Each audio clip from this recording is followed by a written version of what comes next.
Today's lesson is on the first main solo in Down to the Waterline by Dire Straits. So it's a Mark Knopfler song, Mark Knopfler solo. Brilliant solo. All of the lead in this song is sort of typical Knopfler. It's a brilliant phrasing and a really good one to look at, this one. I've already looked at the intro solo on another video, so check that one out if you haven't already seen it. So we'll get straight into it. It's in the key of B minor, so as you'd imagine he's mostly playing in this kind of 7th position where you've got a B pentatonic minor scale in the natural minor. That's mostly what he's going to be sort of basing it around. But as you probably know if you've looked at his solos before, he plays a lot around the chords as well as just being in a scale. Okay, so it starts off 4th string, 7, 9, 3rd string, 7, 7, like this. So that's quite easy. And then the next phrase, a little bit harder. We'll play the 7 and the 9 on the 4th string again, but this time it's a hammer onto the 9. And then the 3rd string, you play a 7, hammer onto a 9. After you've hammered on, you then bend it up to an 11, so you're making the 9 sound like an 11. Let it back down to sound like a 9, pull off to the 7. So all of that was with one pick. As you may also know that Knopfler doesn't tend to use a pick, so I'm using my fingers and my thumb. You could play this with a pick and it will still work. You just won't quite get that same attack that he gets. So that little phrase there on that 3rd string was this. So it was 7, hammer onto 9, bend to 11, let back down to 9, pull off to 7. And straight afterwards you pick the 9 on the 3rd string and put a bit of vibrato on that. So that was with the previous bit.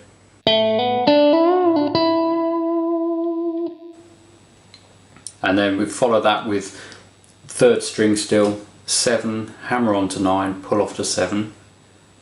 Like this. It's quite fast, that. And then 4th string, 9, pull off to 7, hammer on to 9. Just kind of the reverse of what we did there. So if I play from the beginning, we've got this.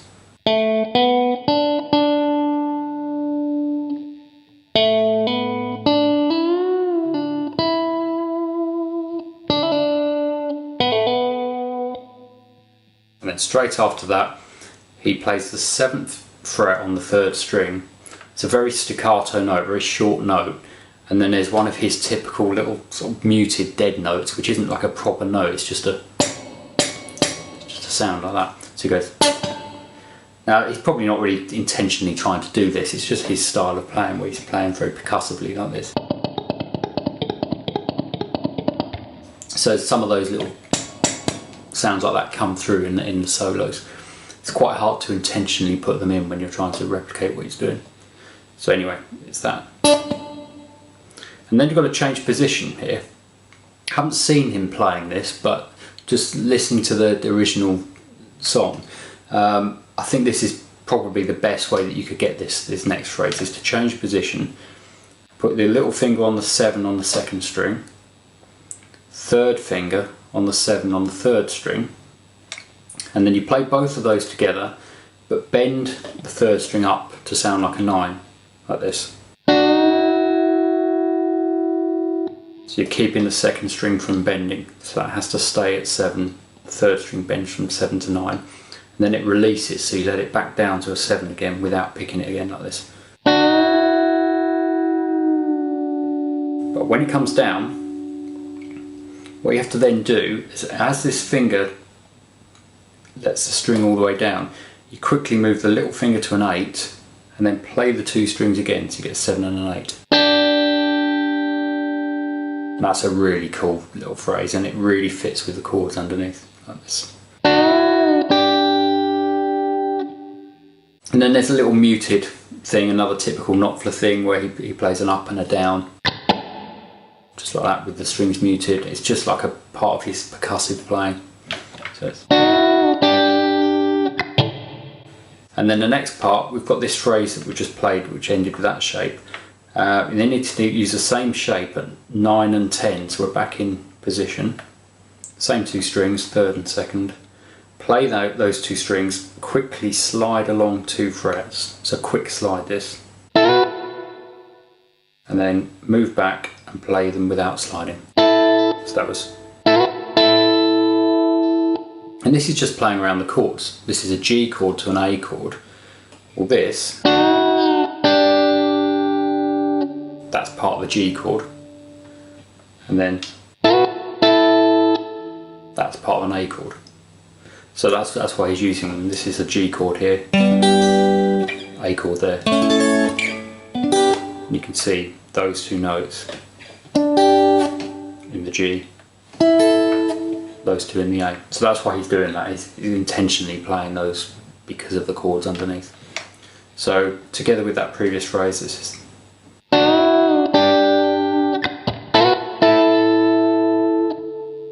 And then the last phrase, it's probably the hardest one in a way, just because it's a bit quicker.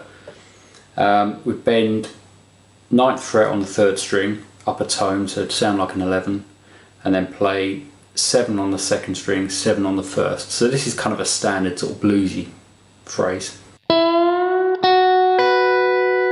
And you'll notice, if you haven't done this before, that the 9, when you bend up to an 11, and then go to the 2nd string, in the pentatonic pattern, you'll be playing the same note you've just bent the 9 to. That's the same note. And I'm just rolling my finger across. And then we play a 10 on the 2nd string, pull off to 7. 9 on the 3rd, 7 on the 2nd, 9 on the 3rd, pull off to 7. So it's. So all of that was. And he plays a 9 on the 4th string.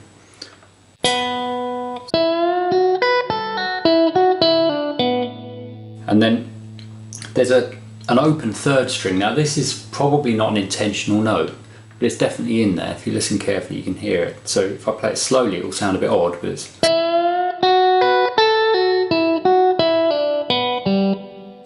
So that open stands out a bit, but when you're playing it fast it doesn't notice. But it needs to be in there to fill in a little gap. And then jump down to the 5th string, 7, play that note and hammer onto 8, hammer onto 9. And then we jump down to 3rd string, 7, 4th string, 9, 3rd string, 7, and just slide down. So that was. So that whole run there was.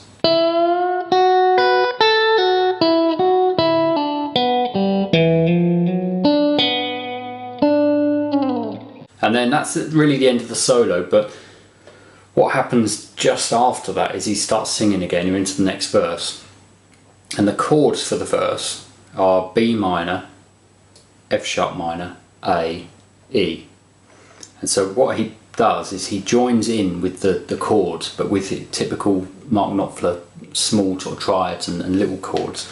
But he joins in on the 2nd chord, so he doesn't play the B minor, and he joins in on the F sharp minor by thinking there's an F sharp minor there, there's an A there, there's an E there. You probably know these. F sharp minor, A, E, and he does this F sharp minor, just this part, A, that part, and then E, there's a little slide into it, middle 2 strings, 7, slide to 9.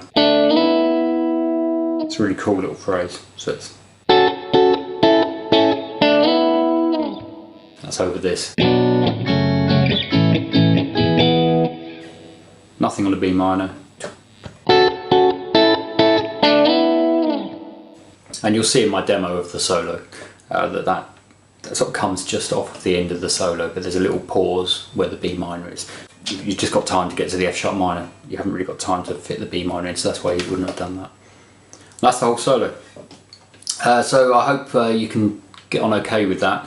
I will do the next solo as well. I've already done the intro one. They're all very similar. but that's a good thing. It makes the solos slightly easier to learn, I suppose. Once you've done one, you shouldn't have too much trouble with the others. But also, it's like a bit of a theme through the song, the phrases and things that he's playing. But yeah, a classic one, and it's the first song I think on their first album. So it's the first lead playing you'd have heard from Mark Knopfler if you were buying their albums, Dire Straits albums as they came out. First lead you'd have heard would have been this, which is amazing. Okay, thanks for watching, and if you like this lesson, please click like and subscribe if you haven't already. Okay, thanks.